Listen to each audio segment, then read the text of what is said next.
Challenges of nation building. Challenges for the new nation. At the hour of midnight on 14-15 August 1947, India attained independence. Jawaharlal Nehru, the first Prime Minister of Free India, addressed a special session of the Constituent Assembly that night. This was the famous Tryst with Destiny speech that you are familiar with. This was the moment Indians had been waiting for.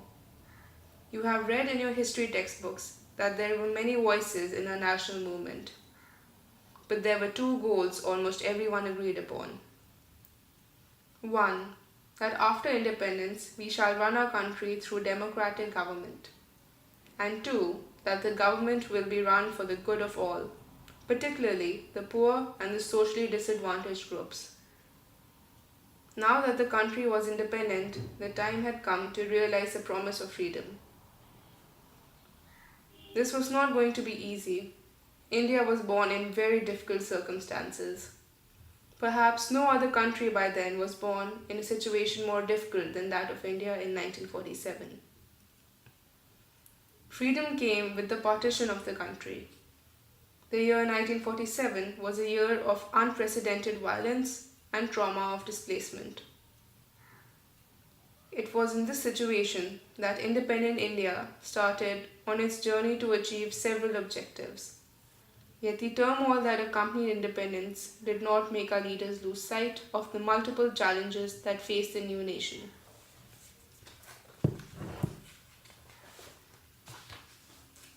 Three challenges. Broadly independent India faced three kinds of challenges. The first and the immediate challenge was to shape a nation that was united yet accommodative of the diversity in our society. India was a land of continental size and diversity. Its people spoke different languages and followed different cultures and religions. At that time, it was widely believed that a country full of such kinds of diversity could not remain together for long. The partition of the country appeared to prove everyone's worst fears. There were serious questions about the future of India. Would India survive as a unified country? Would it do so by emphasizing national unity at the cost of every other objective? Would it mean rejecting all regional and subnational identities? And there was an urgent question. How was integration of the territory of India to be achieved? The second challenge was to establish democracy. You have already studied the Indian Constitution. You know that the Constitution granted fundamental rights and extended the right to vote to every citizen. India adopted representative democracy based on the parliamentary form of government. These features ensure that the political competition would take place in a democratic framework. A democratic constitution is necessary, but not sufficient for establishing a democracy. The challenge was to develop democratic practices in accordance with the constitution. The third challenge was to ensure the development and well-being of the entire society, and not only of some sections.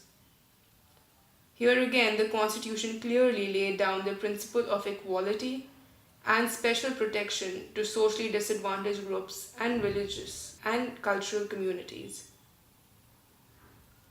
The Constitution also set out in the directive principles of state policy the welfare goals that democratic politics must achieve.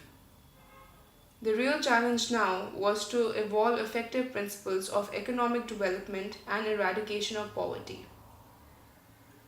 How did independent India respond to these challenges? To what extent did India succeed in achieving the various objectives set out by the Constitution? This entire book is an attempt to respond to these questions. The book tells the story of politics in India since independence, so as to equip you to develop your own answers to the big questions like these. In the first three chapters, we look at how the three challenges mentioned above were faced in the early years after independence. In this chapter, we focus on the first challenge of nation building that occupied center stage in the years immediately after independence. We begin by looking at the events that form the context of independence. This can help us understand why the issue of national unity and security became a primary challenge at the time of independence. We shall then see how India chose to shape itself into a nation united by a shared history and common destiny. This unit has to reflect the aspirations of people across the different regions and deal with the disparities that existed among regions and different sections of people. In the next two chapters, we shall turn to the challenge of establishing a democracy and achieving economic development with equality and justice. The dawn of freedom, Faiz Ahmed Faiz. This scarred, marred brightness, this bitten by night dawn, the one that was awaited, surely this is not that dawn. This is not the dawn yearning for which had we set out, friends hoping to find some time, somewhere, the final destination of stars in the wilderness of the sky. Somewhere, at least, must be a shore for the languid waves of the night. Somewhere, at least, must anchor the sad boat of the heart. Translation of an extract from the Urdu poem Shub-e-Azadi. Faiz Ahmed Faiz, born in Sialkot, stayed in Pakistan after partition. A leftist, in his political learnings, he opposed the Pakistani regime and was imprisoned.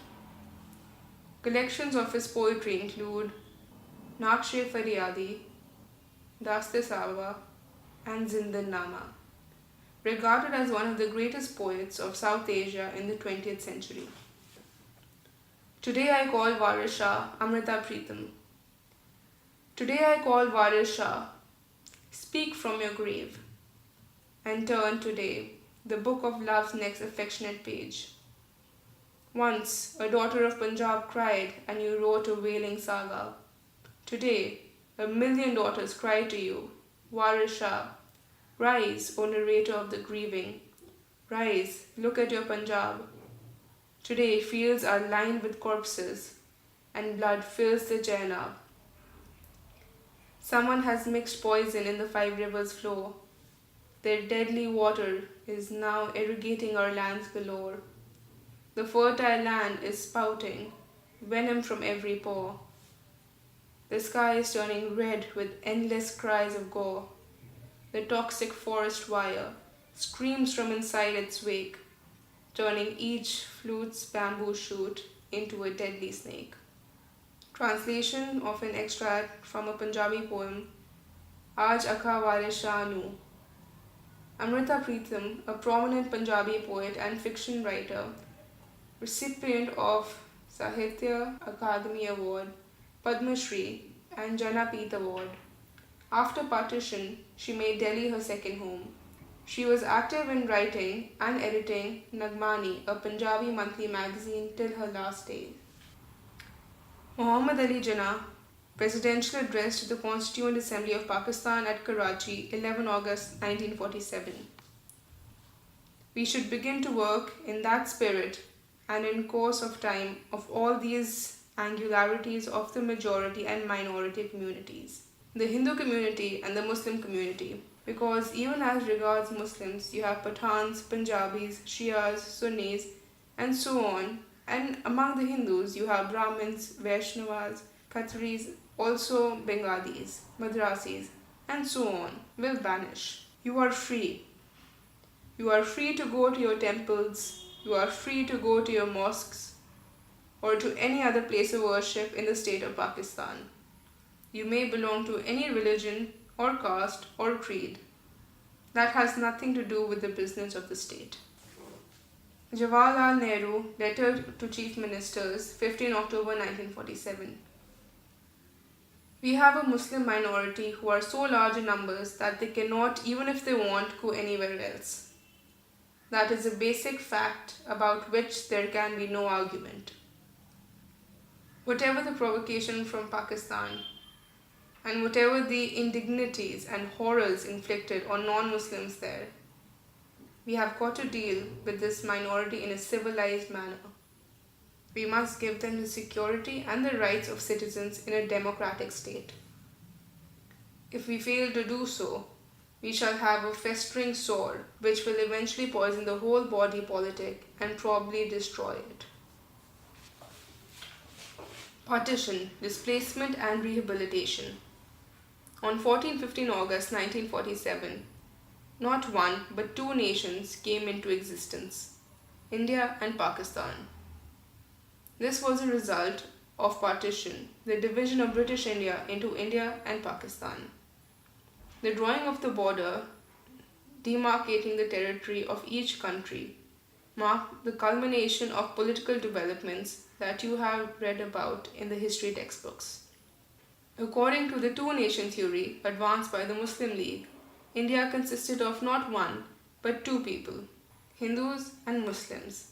That is why it demanded Pakistan, a separate country for the Muslims. The Congress opposed this theory and the demand for Pakistan. With several political developments in 1940s, the political competition between the Congress and the Muslim League and the British rule led to the decision for the creation of Pakistan. Process of partition. Thus, it was decided that what was still then known as India would be divided into two countries, India and Pakistan. Such a division was not only very painful, but also very difficult to decide and to implement. It was decided to follow the principle of religious majorities. This basically means that areas where the Muslims were a majority would make up the territory of Pakistan. The rest was to stay with India. The idea might appear simple, but it presented all kinds of difficulties. First of all, there was no single belt of Muslim majority areas in British India. There were two areas of concentration, one in the west and one in the east. There was no way these two paths could be joined. So it was decided that the new country, Pakistan, will comprise of two territories, West and East Pakistan, separated by a long expanse of Indian territory. Secondly, not all Muslim majority areas wanted to be in Pakistan. Khan Abdul Ghaffar Khan, the undisputed leader of the northwestern frontier province and known as Frontier Gandhi, was staunchly opposed to the two-nation theory. Eventually, his voice was simply ignored, and the northwestern frontier province was made to merge with Pakistan. The third problem was that two of the Muslim majority provinces of British India, Punjab and Bengal, had very large areas where the non-Muslims were in majority. Eventually, it was decided that these two provinces would be bifurcated according to the religious majority at the district or even lower level. This decision could not be made by the midnight on 14-15 August. It meant that a large number of people did not know on the day of independence whether they were in India or Pakistan. The partition of these two provinces caused the deepest trauma of partition. This was related to the fourth and most intractable of all the problems of partition.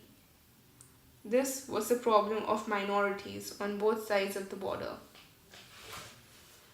Lakhs of Hindus and Sikhs in the areas that were now in Pakistan and an equally large number of Muslims on the Indian side of Punjab and Bengal and to some extent Delhi and surrounding areas found themselves trapped.